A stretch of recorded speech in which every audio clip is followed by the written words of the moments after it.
2026 നിയമസഭാ തെരഞ്ഞെടുപ്പിൽ അധികാരത്തിലെത്തുവാനുള്ള നീക്കങ്ങൾ CPMന്റെ ഭാഗത്ത് നിന്ന് ഉടൻ ആരംഭിക്കും. അതിൻ്റെ ആദ്യ ചുവടുവെപ്പാണ് ബ്രാഞ്ച് തലത്തിൽ മുതലുള്ള സമ്മേളനങ്ങൾ ഇപ്പോൾ നടന്നുകൊണ്ടിരിക്കുന്നത്. എന്നാൽ മൂന്നാം തവണയും ഇടതുപക്ഷം അധികാരത്തിലെത്തിയാൽ ബംഗാളിലും ത്രിപുരയിലും ഉണ്ടായ പോലുള്ള അവസ്ഥ കേരളത്തിൽ ഉണ്ടാകുമെന്ന് ഭയപ്പെടുന്ന CPM നേതാക്കന്മാരും പ്രവർത്തകരും അണികളുമുണ്ട് ഇടതുപക്ഷത്ത് ഇപ്പോൾ. അതായത് ഒന്നാം പിണറായി സർക്കാർ അധികാരത്തിലെത്തിയപ്പോൾ ചില അഴിമതി ആരോപണങ്ങൾക്ക് പാത്രമാകേണ്ടി വന്നു പാർട്ടി. രണ്ടാം പിണറായി സർക്കാർ അധികാരത്തിലെത്തിയപ്പോൾ അതിലും രൂക്ഷമായ അഴിമതി അക്രമ ആരോപണങ്ങൾക്ക് വിധേയപ്പെടേണ്ടി വന്നു പാർട്ടി. എന്നാൽ മൂന്നാം തവണ ഒരിക്കൽ കൂടി അധികാരത്തിലെത്തിയാൽ അത് പാർട്ടിയുടെ എന്നേക്കുമായുള്ള തകർച്ചയ്ക്ക് കാരണമാകുമെന്ന ബോധ്യമുള്ള ഒരു വിഭാഗമുള്ളപ്പോൾ പാർട്ടിയുടെ ഏറ്റവും പ്രധാനപ്പെട്ട വിഷയത്തിലൊന്ന് ഏകാധിപത്യ സ്വരമാണെന്നും അതിന് മുഖ്യമന്ത്രി പിണറായി വിജയൻ അല്ലാതെ മറ്റൊരു മുഖം കൂടി പാർട്ടിക്കുണ്ടാകണമെന്നും ആഗ്രഹിക്കുന്നവരും CPMനുള്ളിലുണ്ട്.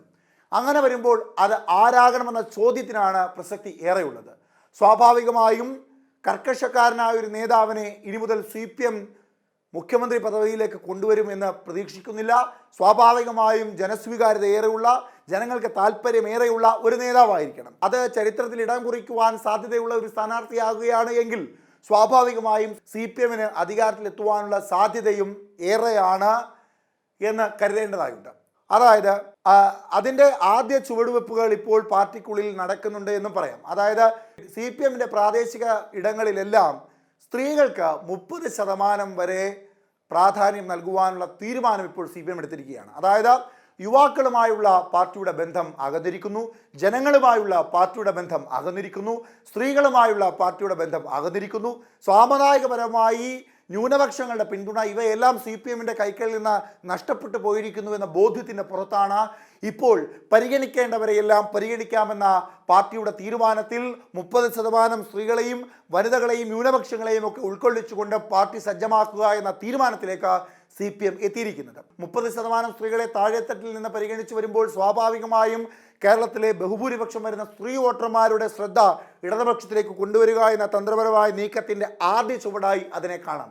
അങ്ങനെ വരുമ്പോൾ 2026 അധികാരത്തിൽ ഇടതുപക്ഷത്തിന് എത്തണമെങ്കിൽ, അങ്ങനെ എത്തിയില്ല എങ്കിൽ സ്വാഭാവികമായും പാർട്ടിയുടെ വലിയ തകർച്ചയായി മാറും. ഒപ്പം BJP ശക്തമായ രീതിയിലുള്ള മുന്നേറ്റമുണ്ടാക്കും. ആ മുന്നേറ്റങ്ങളെല്ലാം കഴിഞ്ഞ ലോക്സഭാ തെരഞ്ഞെടുപ്പിൽ കമ്മ്യൂണിസ്റ്റ് കോട്ടകളിലായിരുന്നു എന്നുള്ളത് പോലെ തന്നെ 2026 നിയമസഭാ തെരഞ്ഞെടുപ്പിൽ അത് കമ്മ്യൂണിസ്റ്റ് സിറ്റിംഗ് സീറ്റുകളിലെല്ലാം BJP കടന്നു വരും. അതിൽ ആലപ്പുഴ ഉൾപ്പെടും, അതിൽ കണ്ണൂർ ഉൾപ്പെടും എന്ന ഭയത്തിൻ്റെ പുറത്തു തന്നെയാണ് 2026 ശക്തമായ രീതിയിൽ കടന്നു വരണമെന്ന CPMന്റെ ധാരണ. അതിൻ്റെ ആദ്യ ചുവടുവെപ്പ് എന്ന പോലെയാണ് 30% സ്ത്രീകൾക്ക് പരിഗണന നൽകുന്ന ഒരു തീരുമാനത്തിലേക്ക് CPM എത്തിയിരിക്കുന്നത്. അങ്ങനെ വരുമ്പോൾ ജനസ്വീകാര്യത ഏറെയുള്ള, ജനശ്രദ്ധ പിടിച്ചുപറ്റുവാൻ കഴിയുന്ന, സ്ത്രീകൾക്ക് വലിയ താല്പര്യമുള്ള ഒരു നേതാവിനെ CPMന്റെ മുഖ്യമന്ത്രി സ്ഥാനാർത്ഥിയായി മത്സരിപ്പിച്ചാൽ സ്വാഭാവികമായും 2026 അധികാരത്തിലെത്തുവാൻ സാധിക്കും എന്ന ആത്മവിശ്വാസം അത് CPMനുണ്ട്. അങ്ങനെ വരുമ്പോൾ ആരായിരിക്കും 2026 മുഖ്യമന്ത്രി സ്ഥാനാർത്ഥി എന്ന ചോദ്യത്തിന് KK ശൈലജ എന്ന പേരിലേക്ക് എത്തുവാൻ സാധിക്കും. അതിൻ്റെ ആദ്യ ചുവടുവെപ്പ് എന്ന രീതിയിലാണ് പ്രാദേശിക തലത്തിൽ 30% സ്ത്രീകളെ പരിഗണിച്ചിരിക്കുന്നത് എന്നും സാഹചര്യങ്ങളും ഒപ്പം പാർട്ടിക്കുള്ളിൽ നിന്നും വരുന്ന നിർദ്ദേശങ്ങളിൽ നിന്നും ബോധ്യപ്പെടുന്നുണ്ട്. അപ്പോൾ അത്തരത്തിലുള്ള വാർത്തകൾ നിലനിൽക്കുന്നത് കൊണ്ട് തന്നെ കേരളത്തിൻ്റെ മുഖ്യമന്ത്രിയായി 2026 CPM അധികാരത്തിലെത്തിയാൽ, LDF അധികാരത്തിലെത്തിയാൽ അന്ന് കേരളത്തിൻ്റെ മുഖ്യമന്ത്രിയായ ഒരു വനിത എത്തുന്നു. അത് KK ശൈലജയാകുന്നു. ആരോഗ്യരംഗത്ത് കൃത്യമായ രീതിയിൽ ജനസ്വീകാര്യത പിടിച്ചുപറ്റിയ ഒരു മികച്ച മന്ത്രി എന്ന രീതിയിൽ ജനസ്വീകാര്യത പിടിച്ചുപറ്റിയ, രണ്ടാം പിണറായി സർക്കാരിലും മന്ത്രിസഭയിൽ ഉണ്ടാകണമെന്ന് ജനങ്ങൾ ഒറ്റവാക്കിൽ പറഞ്ഞ KK ശൈലജ ടീച്ചർ, ആ KK ശൈലജ ടീച്ചർ അധികാരത്തിൽ എത്തുകയാണ് എങ്കിൽ നിലവിലുള്ള പ്രശ്നങ്ങളെല്ലാം ജനങ്ങൾ മറക്കും. പുതിയൊരു മുഖച്ഛായ ഇടതുപക്ഷത്തിന് ലഭിക്കും. ആ മുഖച്ഛായയിൽ കൃത്യമായ രീതിയിൽ താഴെത്തട്ടിൽ ഇടപെടൽ നടത്തിക്കൊണ്ട് ശക്തമായ രീതിയിൽ വീണ്ടും അധികാരത്തിലെത്താമെന്ന ധാരണയാണ് ഇടതുപക്ഷത്തിനുള്ളത്. മുഖ്യമന്ത്രി പിണറായി വിജയൻ 2026 മുഖ്യമന്ത്രി സ്ഥാനാർത്ഥിയാകുവാനുള്ള സാധ്യത വളരെ കുറവാണ്. അവിടെയാണ് KK ശൈലജ എന്ന വനിതാ നേതാവിൻ്റെ പ്രാധാന്യം ഏറുന്നത്. അങ്ങനെ വരുമ്പോൾ KK ശൈലജ മുഖ്യമന്ത്രിയായാൽ സ്വാഭാവികമായും നിലവിലത്തെ പ്രശ്നങ്ങൾ ഒരു പരിധിവരെ പരിഹരിക്കുവാൻ ഇടതുപക്ഷത്തിന് സാധിക്കും. ജനങ്ങൾ KK ശൈലജ എന്ന വ്യക്തിയിലേക്ക് ശ്രദ്ധ കേന്ദ്രീകരിക്കും.